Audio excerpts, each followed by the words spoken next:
పైకి లీటర్లా కనిపించే ప్రతి ఆయిల్ ప్యాకెట్ లీటర్ కాకపోవచ్చు, కానీ ఫ్రీడమ్ ఆయిల్ ప్యాకెట్లో మాత్రం ఖచ్చితంగా లీటర్ నూనె ఉంటుంది.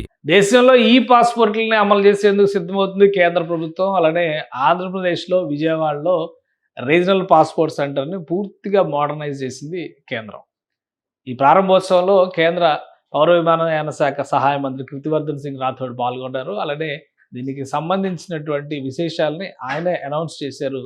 దేశవ్యాప్తంగా ఉన్న రీజనల్ పాస్పోర్ట్ సెంటర్స్ అన్నిటినీ కూడా ఆధునికీకరించేటువంటి ప్రక్రియని కేంద్ర ప్రభుత్వం చేపట్టింది. అందులో భాగంగానే విజయవాడ పాస్పోర్ట్ సెంటర్ని ప్రారంభించినట్టుగా ఆయన చెప్తున్నారు. ఆల్రెడీ ఇంతకు ముందర విజయవాడలో పాస్పోర్ట్ సెంటర్ ఉంది. అయితే ఆ ప్రయోగాలన్నింటినీ కూడా దాన్ని పూర్తి స్థాయిలో ఆధునికీకరించడం ఒక ఎత్తు అయితే, ఇంకోటి సర్వీసెస్ అన్నీ కూడా ఒకే ప్రదేశంలో అందుబాటులో ఉండే విధంగా చర్యలు తీసుకోవడం. ఈ రెండు అంశాలను దృష్టిలో పెట్టుకునే పాస్పోర్ట్ సేవా కేంద్ర, అలానే రాబోయే రోజుల్లో ఈ పాస్పోర్ట్ సర్వీసెస్, ఇప్పుడు ఇక్కడ మొబైల్ పాస్పోర్ట్ సర్వీస్ సెంటర్స్ను కూడా ప్రారంభించారు. ఆ వెహికల్ని కూడా ప్రారంభించారు. అంటే గ్రామీణ ప్రాంతాల నుంచి సర్వీసెస్ దూర ప్రాంతాలకు, ప్రధానంగా రీజనల్ పాస్పోర్ట్ సెంటర్స్కి దూరంగా ఉండేటువంటి ప్రదేశాల్లో ఉన్న వాళ్ళు పాస్పోర్ట్స్ అప్లై చేయాలంటే కూడా పూర్తిగా మొబైల్ వెహికల్స్ ద్వారా దాన్ని టేకప్ చేసేటువంటి కొత్త ప్రక్రియని కేంద్ర ప్రభుత్వం చేపట్టింది. ఆ కేంద్రాన్ని ప్రారంభించారు. ఇది పూర్తిగా మోడర్నైజ్ చేసినటువంటి విజయవాడ పాస్పోర్ట్ రీజనల్ ఆఫీస్ ఇది.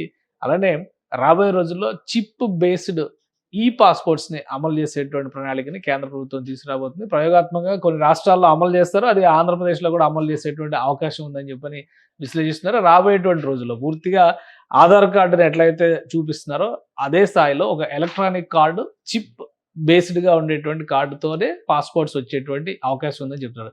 ముఖ్యంగా ఆంధ్రప్రదేశ్లో రోజు రోజుకి పెరుగుతున్నటువంటి యాక్టివిటీ, అమరావతి రిలేటెడ్ కావచ్చు, రాజధాని రిలేటెడ్ కావచ్చు, దేశ విదేశాల నుంచి వస్తున్నటువంటి ప్రతినిధులు కావచ్చు, వీటన్నిటిని దృష్టిలో పెట్టుకునే విమానయాన రంగానికి ప్రత్యేక ప్రాధాన్యం ఇస్తున్నట్టుగా కేంద్ర ప్రభుత్వం చెబుతుంది. కేంద్ర విమానయాన శాఖ మంత్రిగా ఉన్నటువంటి రామ్మోహన్ నాయుడు ఈరోజు ప్రత్యేకంగా భోగాపురం ఎయిర్పోర్ట్ సైట్ని కూడా పరిశీలించారు. అక్కడ పనులు జరుగుతున్నటువంటి తీరును కూడా సమీక్షించారు. చుట్టుపక్కల ప్రాంతాల వాసులకు కల్పించాల్సినటువంటి సౌకర్యాలపైన కూడా ఫోకస్ పెట్టారు. ఆంధ్రప్రదేశ్లో పూర్తి స్థాయిలో విమానయాన రంగాన్ని విస్తరించడానికి ఉన్నటువంటి అవకాశాలపైన కేంద్రం ఫోకస్ పెట్టింది. కూటమి ప్రభుత్వం ముఖ్యంగా ఫోకస్ పెట్టింది. కూటమి ప్రభుత్వం ఈ సమన్వయంతోనే రాబోయే రోజుల్లో ఎక్కువ ఎయిర్పోర్ట్లు తీసుకొచ్చేటువంటి ప్రణాళికను కూడా సిద్ధం చేసినట్టుగా కేంద్ర మంత్రి, సహాయ మంత్రి చెప్తున్నారు. దానికి తగినట్టుగా పాస్పోర్ట్ సేవలను కూడా రాబోయే రోజుల్లో విస్తరిస్తామని చెబుతున్నారు.